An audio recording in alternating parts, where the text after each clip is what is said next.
Arkadaşlar merhaba. Bugünkü konumuz hemşirelerin çalışma saati. Çalışma saatiyle ilgili birazcık konuşalım. Bugün işten geldim de üniformayla çekeyim istedim bu videoyu. Şimdi çalışma saatiyle ilgili değişkenlik gösteren shiftler var. Yani şöyle söyleyelim. Shift dediğimiz işte çalışma şeklimiz. Gece shifti, gündüz shifti ya da 24 saatlik shiftler şeklinde olabiliyor. Gündüz ve gece saatleri değişebiliyor. Genel olarak Türkiye'de 24 usulü çalışma sistemi genellikle yaygın. Bunun temel sebebi hemşire eksikliği. Hemşire eksikliği var ise bir hastanede 24 usulü çalıştırmak daha yaygın olur. 24 usulü çalıştırırsan eğer kişileri daha fazla mesai yaptırma imkanı olur. Veyahut da 12 saat çalışma sistemi de yine aynı şekilde fazla mesailer ortaya çıkıyor. Şunu söyleyeceğim. Genel olarak yani çalışma sisteminin çoğunluğu 24 usulü diyebiliriz ama bazı yerlerde hafta içi normal gündüz çalışma saati işte gündüz ve geceli şeklinde onları birazdan söyleyeceğim nasıl olduğunu. Hafta sonu sadece 24'ün olduğu yerler var. Kimi yerler böyle çalışmayı tercih ediyor. Genelde hatta böyle diyebiliriz ama kimi yer ise full 24 yani 8'de geliyorsun nöbeti teslim alıyorsun. Bir sonraki gün saat 8'e kadar çalışmış oluyorsun. Yani 24 dediğimiz durum bu. Şimdi çalışma saatlerimizi kısa kısa ben söyleyeceğim ama yani burada aslında doldurmamız gereken bir saat dilimi var. Yani memursanız kadrolu olsun, sözleşmeli olsun fark etmeksizin memurların doldurması gereken bir saat dilimi var. Bu nasıl belli oluyor, nasıl anlıyoruz? Öncelikle bir ay içinde yani şu anki çalıştığımız ay içerisinde kaç tane hafta içi var ise bunun memurun çalışma saati olan 8 ile çarpıyoruz. Bu bize o ay içerisinde çalışmamız gereken, doldurmamız gereken saati söyler. Bu saati doldurduktan sonra kalan artı saatler bize mesai olarak yansımış olur. Yoğun bakımda çalışıyorsan yoğun bakım üzerinden mesai ücreti alırsın. Serviste çalışıyorsan servis üzerinden mesai ücreti almış olursun. Bunları açıklarız sonra. Ne kadar ücret oldu. Çok fazla bir fark yok aslında baktığınızda. Ve mesai ücretleri de gerçekten çok komik rakamlar. Şöyle söyleyelim. Şimdi misal şu an Ekim 2024. Ekim 2024 yılı ayı içerisinde yanlış hatırlamıyorsam 29 Ekim'de bayram olarak denk geliyordu. Cumhuriyet Bayramı'na denk geldiği için o yani bayram olan günleri çıkartırız.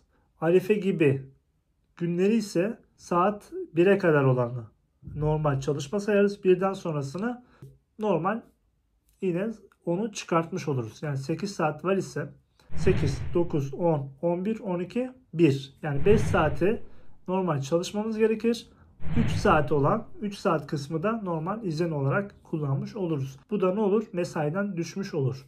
Yani çalışmamız gereken mesai saatinden düşmüş olacak o arife gününden 3 saat. Bunları çok karıştırmak istemiyorum. Siz sadece şunu bilin.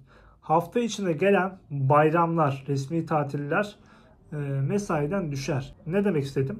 Yani bir ay içerisinde 21 tane hafta içi var ise bunun 2 tanesi de bayrama denk geliyorsa o zaman ne olur? 2 gün çıkartılır. Yani 19 çarpı 8 yapılmış olur. Mesela 20 çarpı 8 olsaydı yani 20 günümüz olsaydı 2 8'in 16 yani 160 saati doldurmamız gerekecekti. 19 saat olsa ne olur? 8 eksiği olur. Yani 152 saati doldurmamız gerekir. Yani biz yaptığımız çalışmalar atıyorum ben 24'e gidiyorum. 7 tane 24 tutmuş olsam ne olacak? 168 saat olacak. Eğer 21 gün çalışma saatimiz, zamanımız var ise bir ay içerisinde bundan 2 tanesi 2 tane gün hafta içi ve bayrama denk geliyor ise bunlar ne olur? Çıkartılır. 19 gün kalmış olur. 19 çarpı 8 yapıldığı zaman da 152 saat olmuş olur. Benim ne olur? 16 saatlik bir mesaim doğar. Eğer ben 168 saat yani bir ay içerisinde 7 defa 24'e gelmiş olursam benim artı 16 saatlik bir mesaim oluşmuş oluyor. Raporlu günler yine 8 saat üzerinden sayılır. Siz ayağınızı kırdınız, Allah korusun bir şey oldu, rapor aldınız. Hafta içine gelen günler sizin rapor olarak sayılır ve bunun parasını hastane SGK ile anlaştıysa direkt kesmeden size yatırır. Veyahut da anlaşmadıysa SGK size bu ücreti PTT üzerinden yatırmış olur. Bazen çift yatırmalar gibi gözükse de PTT'de benim param varmış, ay şöylemiş böyleymiş deyip işte maaştan da kesintisi olmadan maaşı yatan arkadaşlarımız PTT'deki o parayı alamazlar. Bu kargaşa oluşturabiliyor ama Dediğim gibi ya SGK'dan alırsın ya da direkt kesinti olmadan maaşını almış olursun. Ama raporlarda sanırım 7 günü geçtikten sonra kesinti olmaya başlıyor. Yıllık izinlerde de 12 günü geçtikten sonra da kesinti olmaya başlıyor. Ek ödeme ve döner sermaye yani teşvik ödemesinde. Atıyorum, misal ben bir ay içerisinde 10 günlük iznimi kullandım. Sonra bir sonraki şeyde de yine 10 günlük bir izine çıktım diyelim. Atıyorum farklı bir ay diliminde diyelim. Burada ben 10 günlük kullandığım için atıyorum ben 3000 TL teşvik alıyorsam 30 gün için 10 günlük yıllık iznimden dolayı benim 10 günlük teşvikim kesiliyor. Yani 1000 TL'm kesilmiş oluyor. 2000 TL bana teşvik yatmış oluyor. Bu bir önceki ay için. Yani bizim ayımız, yani normalde teşvik ücretleri Ekim'in teşviği Kasım'da yatar gibi düşünün. Bir ay geriden gelir. Bundan dolayı eğer siz geçmiş ayda bir yıllık izin olayınız varsa ve 12 günü geçtiyse bir yıl içerisinde kesinti olmaya başlıyor. Doğru orantılı. Yani atıyorum kaç gün? 10 gün mü? 10 günlük teşvikin kesilmiş oluyor. Ve 10 günlük ek ödeme oranında kesintin olmuş oluyor. Yani ek ödeme de atıyorum 2500 TL diyelim. 2500 çarpı 1 bölü 3 dersiniz. Çünkü 10 gün kullandığınız için. Bunları netleştirdiğimi zannediyorum, düşünüyorum. Şimdi çalışma shiftleri nasıl olur? Çalışma shiftlerini biz nasıl anlarız? Her hastanenin de farklılık gösterir mi? Evet, her hastanede farklılık gösteriyor maalesef arkadaşlar.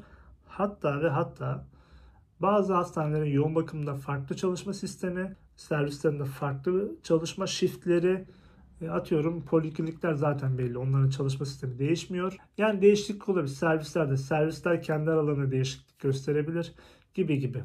Ama dediğim gibi en fazla çalışma sistemi 24 saat usulü çalışma veyahut da sabah saat 8'de gidersin, akşam 4'te çıkarsın.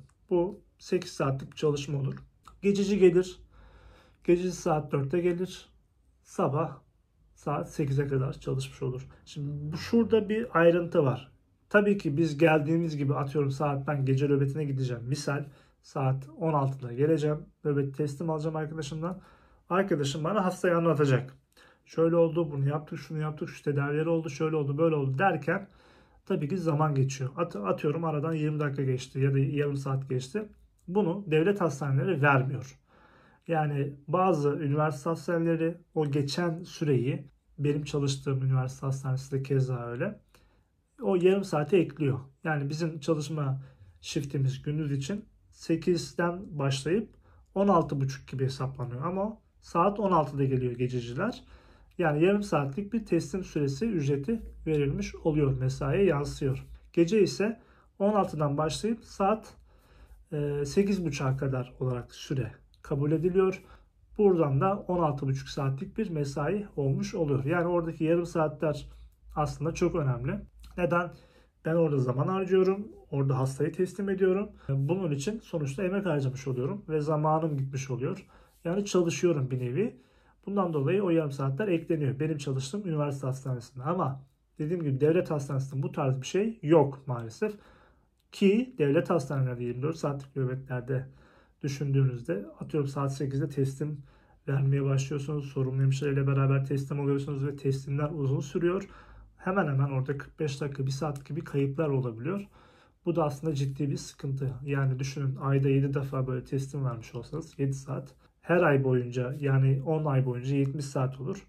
84 saat yıllık kaybınız olmuş oluyor maalesef. Onun dışında nasıl başka çalışma sistemleri var? 12-12. Yani saat 8'e gelirsin, akşam 8'de çıkarsın. Gececi akşam 8'de gelir, sabah saat 8'de çıkar. Bu çalışma sistemi de çok berbat bir çalışma sistemidir. Çünkü geceye gelen tekrar geceye gelebilir. Deminki 8-16, 16 sabah 8 çalışma shiftlerinde ise, yani gündüz 8 saat, gece ise 16 saat çalışılan çalışma sisteminde ise geceye geldiysen ertesi gün tekrar geceye gelmiyorsun. Yani bizim çalıştığımız üniversite hastanesinde böyle ve genel olarak da 16 saat olduğu için çoğu yerde de bu böyledir ama özeller hariç. Özellerde öyle bir durum yok.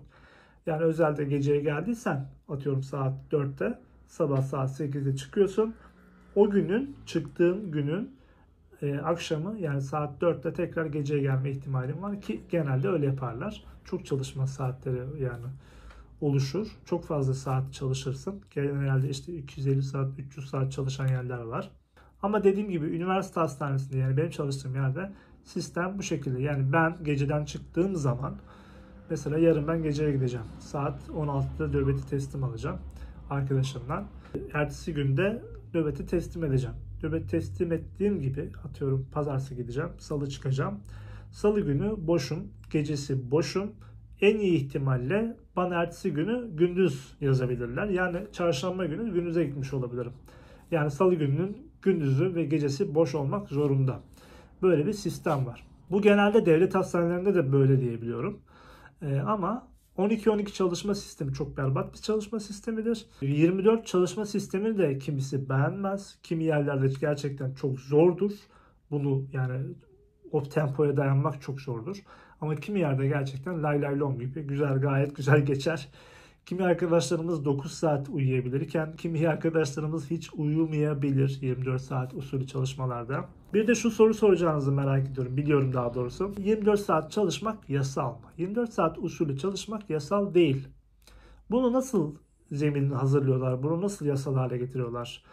Diyecek olursanız eğer, kamu yararına olan bir durum ortaya çıkartıyorlar. Yani eksiklik var, kamu personeli eksikliği var, sağlık alanında bir eksiklik var.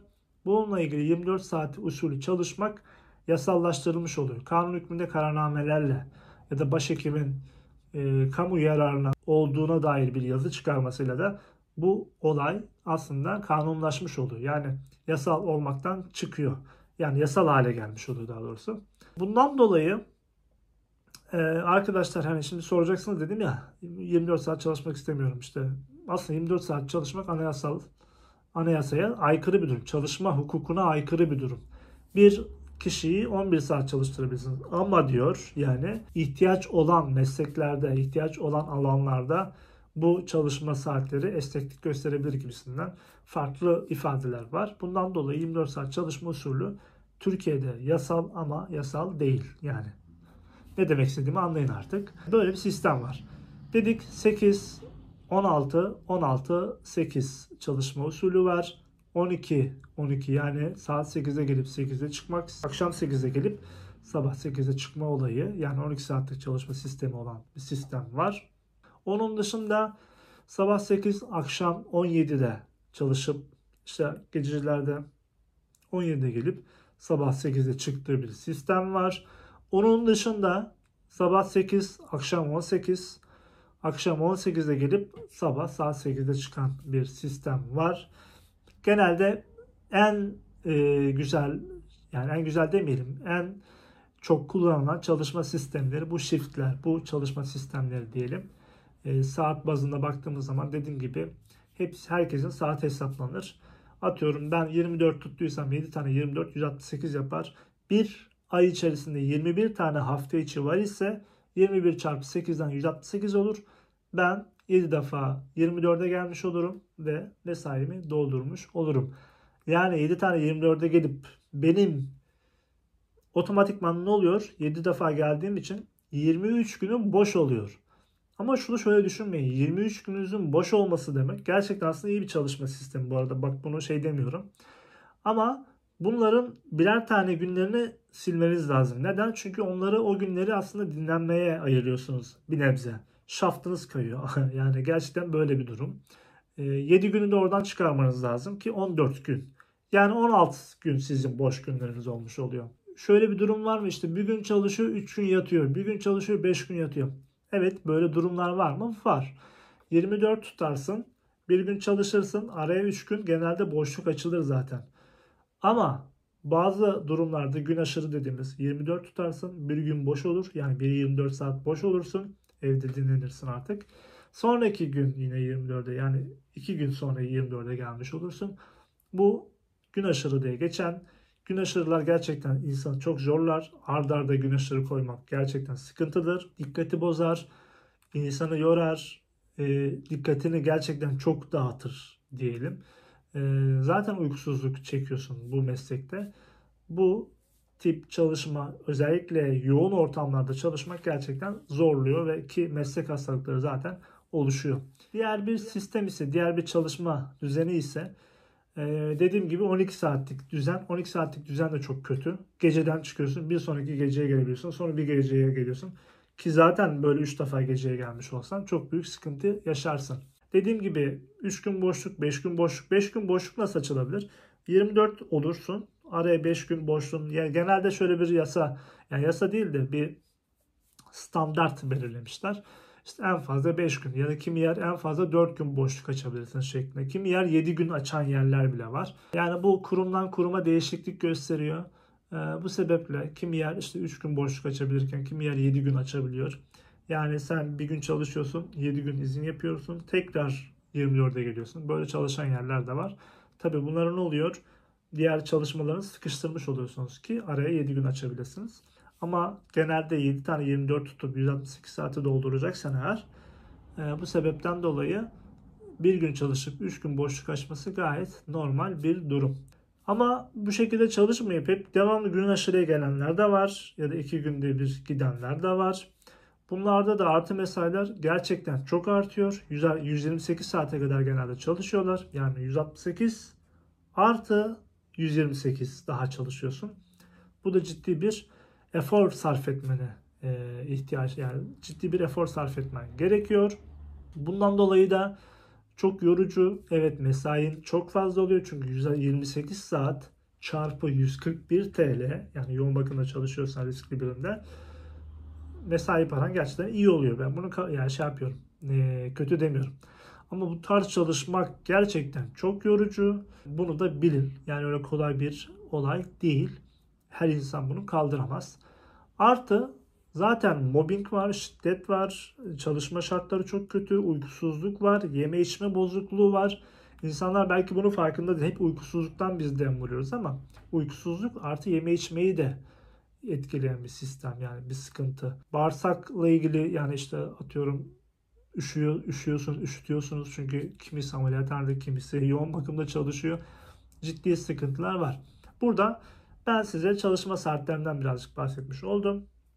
Sorumlu hemşireler ya da müdürlükte eğitim hemşireliği, işte ne bileyim yara bakım hemşiresi gibi, diyabet hemşiresi gibi hemşireler, bu tür hemşireler sabah 8, akşam 5, akşam 4 çalışırlar. Neden sabah 8 kimisi akşam 4 kimisi akşam 5 çalışır? Bu ilin bulunduğu valiliğin belirlemiş olduğu memurun çalışma saati. Memurun çalışma saati normalde 8 saat. Kimi yerde sabah 8 akşam 5 şeklinde belirlenmiş. Kimi yerde sabah 8 akşam 4 şeklinde belirlenmiş. Kimi yerde 9-5 belirlenmiş. Böyle bir durum söz konusu. Yani bu o bulunduğunuz ilin valiliğine bağlı olarak değişir. Bizim bulunduğumuz kurumda sabah saat 8'de gelirler. Müdürlükte çalışan ya da eğitim hemşiresi gibi hemşireler, sorumlu hemşireler akşam saat 4'te çıkarlar. Hafta sonları izindir. Bayram, sel, yangın, deprem bu gibi yerlerde izinleri vardır. Onun dışında başka ne diyebiliriz? Yani genel olarak böyle diyelim. Yani bildiğiniz öğretmen gibi düşünebilirsiniz. Aslında öğretmenler çalışma saati birazcık benzer diye bunu söyledim. Sistem bu şekilde işliyor arkadaşlar. Ama siz shift'te normal staff hemşire olarak çalışıyorsanız geceli gündüzlü çalışıyorsunuz. Gece ve gündüz şeyi nasıl oluyor diye soracak olursanız, atıyorum ben bu ay 8 defa gündüze geliyorum. Yani 8 defa 8 saatlik mesailere geleceğim. 8 tane de gece mesaisine gelmiş olacağım.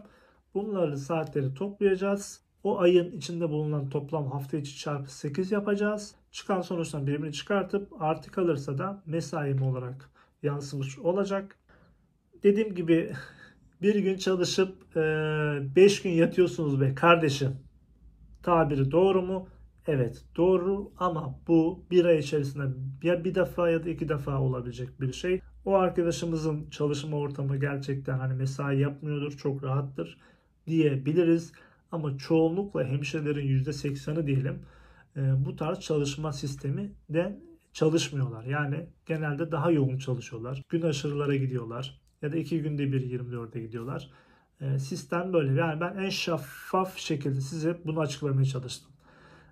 Ne öyle ya da ne böyle lafı evirip çevirmeye gerek yok. Net olay neyse onu anlatıyorum. Çalışma sistemleri genellikle böyle. Her zaman ve her yerde 8'de başlıyor diyebiliyorum. Kimi yerde 7'de başlayan var mı? Böyle doğu kesiminde, yani doğu kısmında biliyorsunuz güneş daha erken doğduğundan dolayı 7'de teslim alanlar da varmış. Öyle bir duyum aldım. Ama 7 ya da 8, 9'da teslim alanı ben duymadım. Böyle bir sistem var arkadaşlar. Çalışacağınız zaman hastanenin yoğunluğunu bilmeniz lazım. Yani ben işte tercih verdim. İşte bu hastaneye tercih verdim. Bu hastanede acaba nasıl çalışacağım? Çalışma shiftleri nasıl? Bunları da bilsek iyi olur. Çünkü kimi yerde 24 var. Şimdi 24 olmadığı zaman da bu sefer o çalışma açığını doldurabilmen için bu sefer daha fazla hastaneye gitmen gerekiyor. Ben 8-8-16 defa hastaneye gitmem gerekiyor. Bu da uzakta oturanlar için büyük bir dezavantaj. Ama 24 usulü olduğu zaman 7 defa hastaneye gitmiş oluyorsun. Yani aradaki farkı görebiliyor musunuz? 16 defa gitmek var, 7 defa gitmek var. Tabii benim burada artı mesaim fazla olacaktır otomatikman. Ama yine de baktığınız zaman arada yine bayağı bir fark var. Çünkü gidiyorsunuz, bir 24 tutuyorsunuz. Sonuçta 24 saati dolduruyorsunuz. 2 defa hafta için, yani bir haftada 2 defa 24 tutsan 48 saat yapmış olur. Yani hemen hemen haftalık saatini doldurmuş oluyorsun ki dolduruyorsun zaten. Bu da dediğim gibi insanların hani çalışma mesaisini doldurma açısından 24 tutmak daha fazla mesai yapacağın anlamına gelebilir. Ama 16 çalışırsan, yani 8 saatlik ve 16 saatlik çalışırsan bunlar da mesaini doldurman biraz daha çok fazla mesai yapmana engel bir durum. Çünkü sana daha fazla çalışma ekleyemiyor. Çünkü günleri bölmek zorunda kalıyor bu sefer. Böyle bir durum söz konusu. Bir de geceden çıkanı tekrar geceye çağıramayacağından dolayı bu tür çalışmalarda fazla mesailer çok çıkmıyor, çok olmuyor. Bence insancıl bir çalışma sistemi diyebiliriz. 8 ve 4, akşam 4, sabah 8. 24 tutmak ister miydim? 24 her yere uygun değil. İşte her acile uygun değil, her yoğun bakıma uygun değil. Çünkü bazı yerler rahat olabiliyor, bazı yerler gerçekten kötü olabiliyor. Hani bunu bilmekte fayda var.